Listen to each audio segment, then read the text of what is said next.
Olá pessoas, tranquilos? Bem-vindos aqui a mais um vídeo e hoje eu quero mostrar para vocês alguns básicos de programação de como programar com o OpenEdge Progress. Tudo que eu vou explicar com vocês hoje vai ser com base nesse guia aqui que eu fiz no GitHub.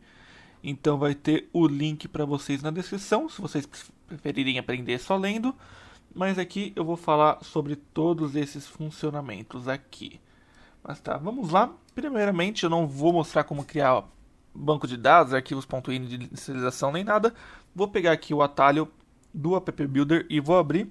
Lembrando que também eu vou deixar na descrição o link para download com a licença, não para download, né, mas onde vocês podem conseguir a licença de estudante do App Builder, porque é uma linguagem meio difícil de se encontrar, bastante coisas relacionadas a ela, então vamos tentar fazer aqui um básico para vocês. E também eu fui descobrir só há pouco tempo que ela tinha uma versão de estudante, onde você pode pegar para programar e aprender, porque ela também é uma linguagem bem carinha. Mas vamos lá, tá? Essa daqui são as ferramentas principais. Não vamos mexer com Pro Tools no momento, então não vou nem explicar. Deixa ele aqui fechado. E uma coisa que vocês vão ver bastante com essa programação é que ela é bem parecida com a plataforma .NET do C Sharp. Só a forma de construir elementos e tudo mais. Mas tá, vamos lá. Aqui na parte direita a gente tem esse App Builder, que é onde a gente gerencia os arquivos que a gente quer abrir, nos formatos .w e .p, basicamente. Tem aqui bonitinho, dá para abrir. Esses são os formatos que ele aceita para abrir. O principal que vocês vão usar é .w e .p. .i raramente vai ser utilizado. HTML e XML eu nunca usei, para falar para vocês. Mas vamos lá. Nessa parte aqui esquerda a gente tem algumas... Deixa eu criar aqui um arquivo novo para vocês. Vamos clicar aqui em New, criar um window. E aqui a gente tem a janela do nosso programa principal. E essas variáveis aqui da esquerda são os elementos que vocês vão desenhar aqui para colocar alguma coisa do seu código. Aqui a gente tem um frame. Aqui do lado a gente tem um retângulo. Podemos colocar um botão, um slider. Temos aqui também uma caixa de seleção. Temos só um texto. Temos o rádio set. Aqui tem imagens.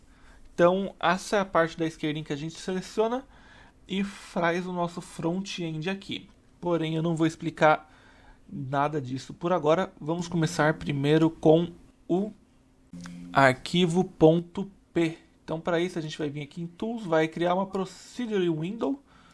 Tá aqui bonitona. É só realmente aqui onde a gente vai escrever nosso código. Bonitão. Então para declaração de variáveis, então vamos lá. // declarar variáveis.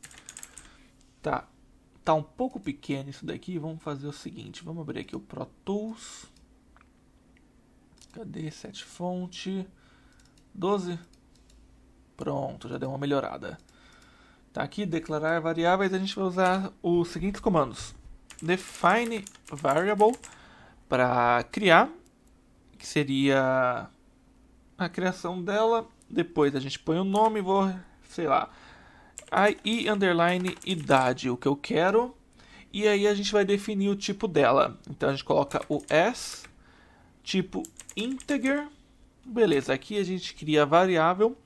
E uma coisa muito importante também do Progress é que ele tem uma função que deixa você desfazer um valor de uma variável.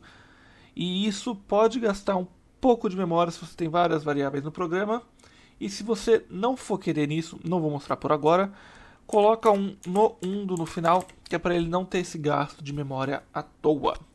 Nós temos aqui definir variável a idade como int. Mas beleza. O que mais a gente tem? Vamos criar agora o nome da pessoa. Então a gente tem aqui, a gente pode encurtar o nome dessas variáveis. Então o define vira um def, o variable vira um var. Aqui o nome não tem muito em cortar. E underline nome, vamos botar, já está tudo em português mesmo. As, no caso seria character, mas o diminutivo dela é char. Beleza, e no undo também. Aqui bonitão, só para deixar mais bonitinho, vamos apagar esses espaços que eu deixei a mais para mostrar a diferença. E olha só como ele vai encurtando o código, ele fica melhor para ser lido visualmente. Então vamos corrigir as outras variáveis também. Int, ok. Uma coisa que eu gosto de fazer, que é uma boa prática, eu gosto de deixar tudo alinhadinho. Então vocês estão vendo aqui que idade e nome está diferente. Vou simplesmente dar um espaço depois de nome para tentar manter todos juntos. Beleza, a gente tem int char. E falando, já que a gente está em tempos de eleição, vamos colocar aqui criar um bool.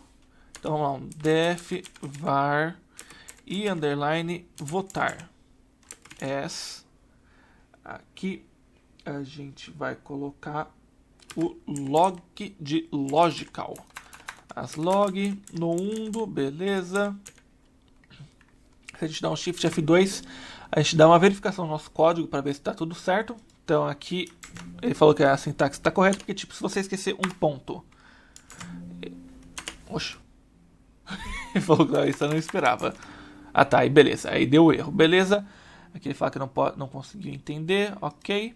E o que eu esqueci de comentar é que o ponto seria o ponto e vírgula se comparado com o C#. Então todo final de linha a gente coloca aqui. Beleza, temos idade, nome. Tá, vamos definir um valor para essas variáveis. Então vamos pegar underline idade é igual a, sei lá, a pessoa tem 29 anos, ok? E date é idade. Underline nome vai ser igual a, sei lá, John.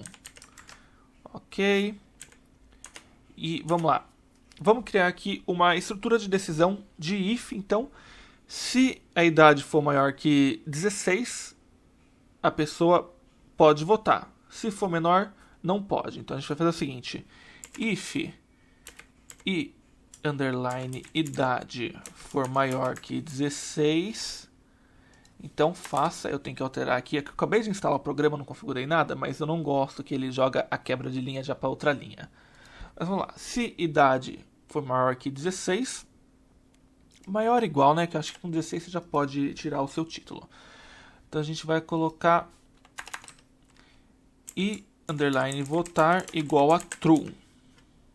Aqui aí vamos colocar um else underline votar igual a false. Aqui não precisava ter esse do e end quando é uma linha, igual comparar com C# e Java, que são as mais utilizadas, que se o if só tem uma linha, você não precisa abrir e fechar chaves, é só quando tem mais de uma, e a mesma coisa aqui. Então aqui temos os dois exemplos, o end, o do e end aqui, e só nada. Vamos usar um Shift F2.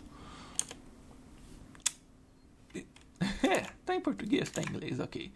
Cidade for maior, ok. Sintaxe está correta. Vamos botar um F2 para rodar. Não deu nada porque a gente não exibiu nada ainda. Então vamos pedir para ele dar um display, que seria para mostrar ali naquela procedure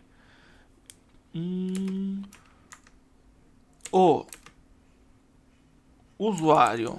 Vamos lá. A gente põe dois pontos, o usuário. Aqui a gente fecha, a gente põe um mais para adicionar a variável underline nome. Aí a gente põe... É que vai ficar em inglês, né? Mas a gente pode... Vamos colocar...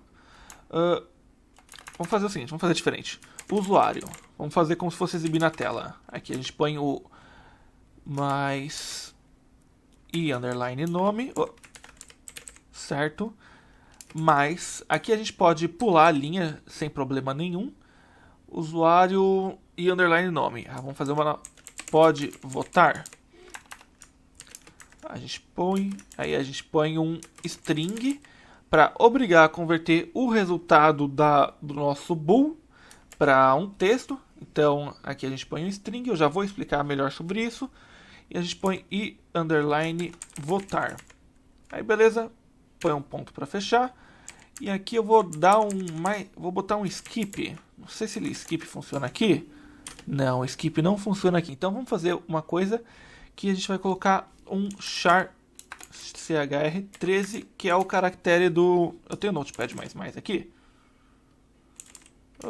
Notepad, tá, não tenho Notepad++. Só que a nossa tecla Enter do teclado, quando a gente aperta ela, ele põe um caractere no texto que indica quebra-linha.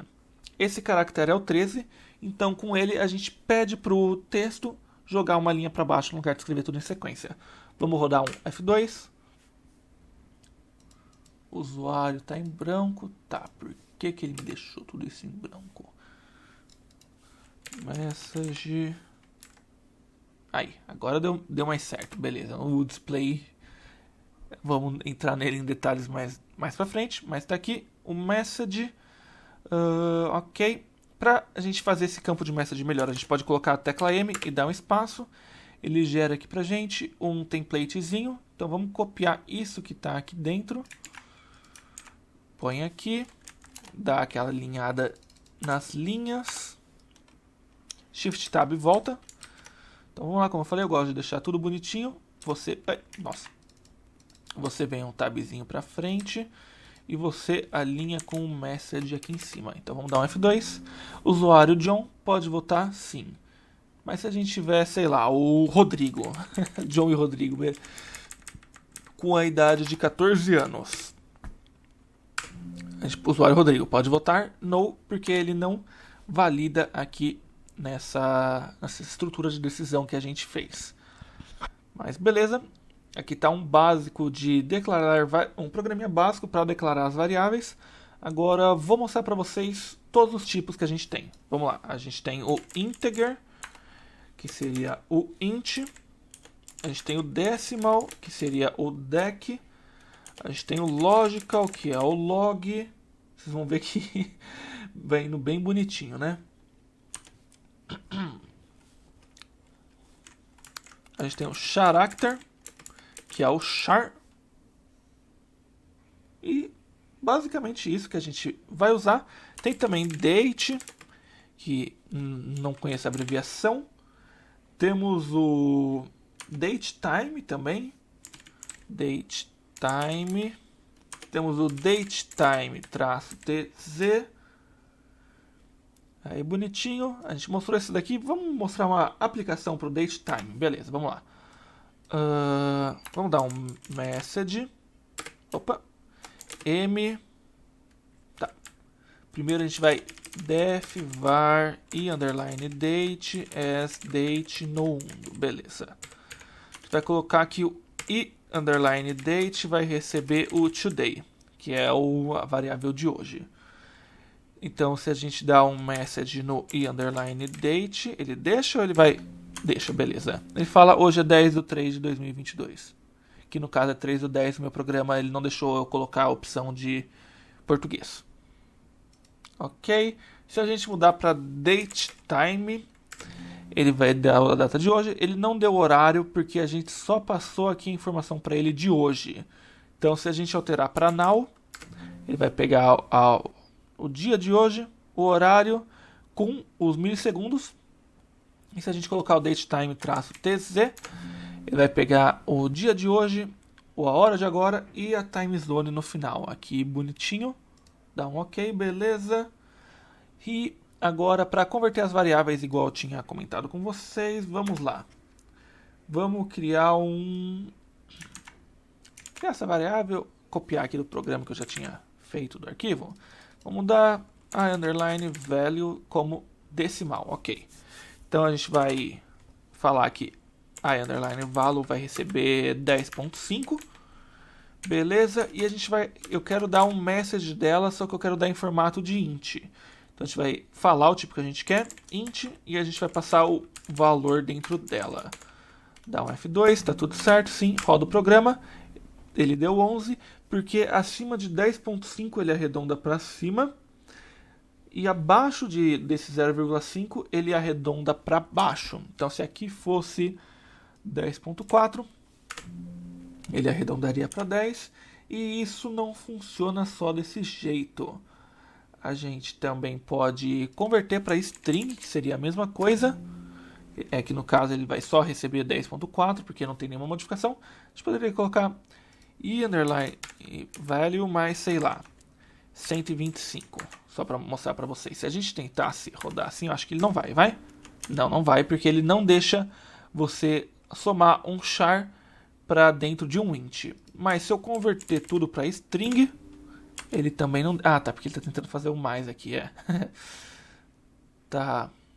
Eu não estava esperando isso. Deixa eu só colocar aqui como char, então. A gente coloca 10.4. Aqui dá, ele deixa, beleza. Se a gente só tentar jogar isso como 125, ele deixa? Não, ele não deixa, tá. Eu peguei um exemplo merda, para falar a verdade para vocês. Mas beleza, vocês entenderam como que funciona o esquema. A gente pode converter para string. O que seria um exemplo melhor, para falar a verdade para vocês, seria se isso daqui fosse um decimal. E aqui eu vou converter o string dos dois. Aí beleza, deu 135,4. Ok, ele converte tudo como string. Eu posso... Um exemplo melhor do que esse message. Vamos duplicar essa variável. Vamos chamar... Nome ruim. E underline val mesmo. Como char. Deixa alinhado bonitinho. Eu vou querer que essa nossa variável nova e underline val receba a string desse, só para mostrar para vocês. Eu vou só fazer esse daqui direto. Se eu tentar fazer isso, ele vai dar um erro, ok, por conta do tipo da variável. Mas se eu transformar em string, e aqui a gente vai dar um message nesse i underline val, ok. Aí ele deixa fazer normalmente, porque a gente converteu para string antes de pedir para ele solicitar essa imagem. E aqui funciona bonitinho. Uma das coisas também de se comentar para encerrar essa parte de variáveis, a gente pode definir valores iniciais para uma variável. Vamos lá. Vamos só duplicar esse daqui. Aqui, valor inicial, só para mostrar para vocês. Como char, no 1 a gente coloca initial hello. A gente definiu que o i underline val é um caractere que não pode ser desfeito com valor inicial de hello. E também a gente pode fazer aqui, seria uma array. Está aqui, underline value, as decimal, não undo. E aqui a gente vai colocar um extent, sei lá, 5. Ok? E aí a gente pode usar um initial nele também, para definir 5 valores desse... Não quero decimal. Se eu falar que eu quero int, opa, sem decimal, int, initial, vamos lá. Eu quero o 13, 17, 19, ok. Tem aqui, e a gente definiu. E só uma coisa para vocês também, é que a primeira posição desse array não é a 0. Se eu tentar dar um message... Opa, fez isso de novo. É o m e underline value na posição 0, ele vai dar erro. Opa. Ele fala que a array tem que começar a partir do 1. Então aqui a gente põe 1, ok, rodou, ele deu 13. Se a gente colocar o 5 que a gente não definiu, ele vai esticar o último valor. Então aqui são 5 elementos, a gente definiu os 6 primeiros, então seria 13, 17, 19, 19, 19. Botou aqui porque ele estica o último, como não foi definido. Beleza, e aí com isso a gente já define a parte de variáveis. E eu tô vendo aqui que esse vídeo já tá com uns 20 minutos. Então eu vou fazer o seguinte, eu vou ir separando em trechos, porque a gente já mostrou um pouco de loop. A gente já mostrou definição de variáveis, valores iniciais para variáveis, arrays, tudo mais.